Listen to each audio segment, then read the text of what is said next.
Hello आदि। आदि, इतनी भी इग्नोरेंस अच्छी बात नहीं है। कैसे इग्नोरेंस? तुम्हें गलत फहमी है। अच्छा, तो तुम मुझे इग्नोर नहीं कर रहे हो? ऐसी कोई बात नहीं है, बस वो जल्दी में था तो शायद ध्यान नहीं दिया। अच्छा, तो फिर ठीक है, मुझे शॉपिंग पर जाना है, मुझे वहां लेकर चलो। मैं ऑफिस के लिए लेट हो रहा हूँ, मैं अभी नहीं ले जा सकता। देखा, मैंने कहा था ना तुम मुझे इग्नोर कर रहे हो। बात को समझने की कोशिश करो मलाइका। मैं ऑफिस के लिए लेट हो रहा हूँ, मैं वापस आके तुम्हें ले जाऊंगा। लेकिन आदि, मुझे अभी जाना है, प्लीज ना। प्लीज बिला वजह की जिद मत करो। Try to understand. अगर जिद है तो फिर जिद ही सही, और तुम जानते हो मेरी इस जिद के बारे में। लेकिन हम अब बच्चे नहीं रहे, बड़े हो गए। और मेरा ख्याल है कि तुम्हें अपनी और मुझे अपनी जिम्मेदारियों का एहसास होना चाहिए। तो क्या मैं तुम्हारी जिम्मेदारी नहीं हूँ? तुम मेरी कजन हो, मैं इस बात से इनकार नहीं कर रहा, लेकिन प्लीज। अनीला के बाप की बीमारी का सुनकर तो तुम फौरन भाग गए थे। तब तुम्हें लेट नहीं हो रहा था ऑफिस के लिए? I can't believe it. तुम उस बात को इस बात से मिक्स कर रही हो। हाउ कुड यू यार। मुझे बहुत अफसोस हुआ है तुम्हारी इस सोच पर।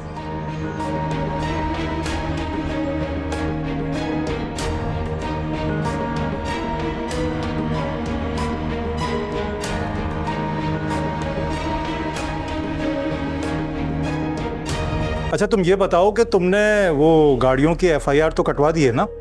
जी जी, वो तो पहली फुर्सत में कटवा दी थी। इज़हार, इसमें गलती तुम्हारी भी है। मेरी गलती? मैंने कौन सी गलती की रियाज साहब? इज़हार बेटा, तुम्हारी सबसे बड़ी गलती ये है कि तुमने बैंक की किस्त ही जमा नहीं करवाई। वो असल में मैं आजकल में करवाने वाला था। असल में कुछ पैसे कम पड़ रहे थे मेरे पास। बैंक वाले या इंश्योरेंस वाले किसी चीज़ का लिहाज नहीं करते।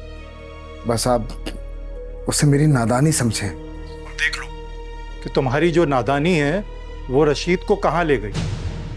मगर रियाज साहब, अब क्या हो सकता है? बैंक के जो रूल्स हैं वो बहुत सख्त हैं। तुम एक काम करो। जी फरमाइए। तुम्हें जो रकम चाहिए ना, तुम या तो रशीद के अकाउंट से ले लो या फिर तुम मुझसे ले लो, लेकिन तुम फौरी तौर पर किस्त जरूर जमा करवाओ। ठीक है, लेकिन रियाज साहब वो... लेकिन क्या? लेकिन ये कि गाड़ियाँ तो अब हमारे पास नहीं है, तो क्या फिर भी हमें किस्तें अदा करनी पड़ेंगी?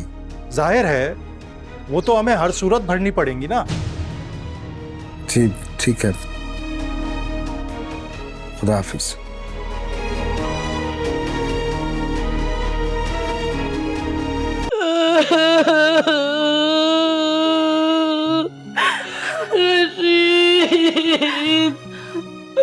अल्लाह रशीद, क्या अकेला छोड़ के चले गए। अल्लाह, क्या इस तरह घूर घूर के देख रही हो मुझे?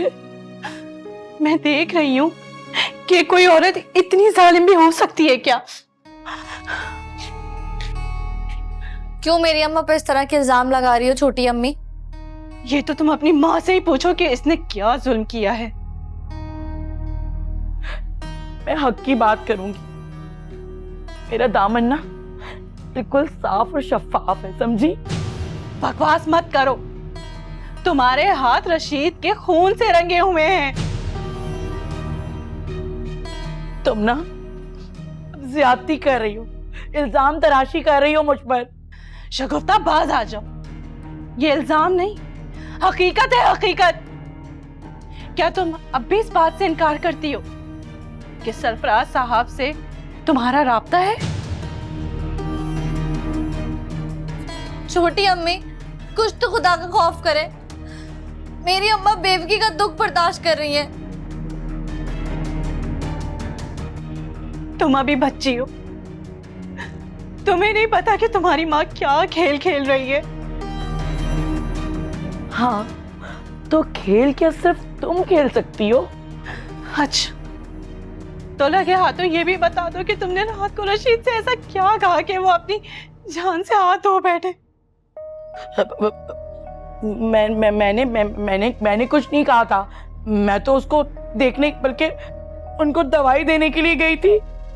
दवाई नहीं मिली मुझे, वो तकलीफ में मर गए, मैंने उनको दवाई तक नहीं दी। दवाई कहाँ रखी थी तुमने? झूठ मत बोलो। ए, तुम चुप करो। जब बोलती हो बेपर की बोलती हो, बहुत हो गया। मैं हकीकत का पता लगा कर ही रहूंगी। अरे जाओ जाओ, लगा लेना पता। इस तरह रोने से कुछ नहीं होगा।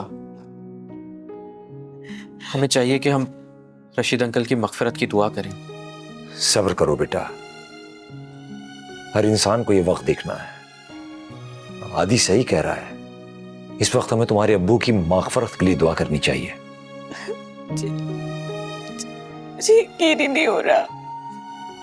अब्बू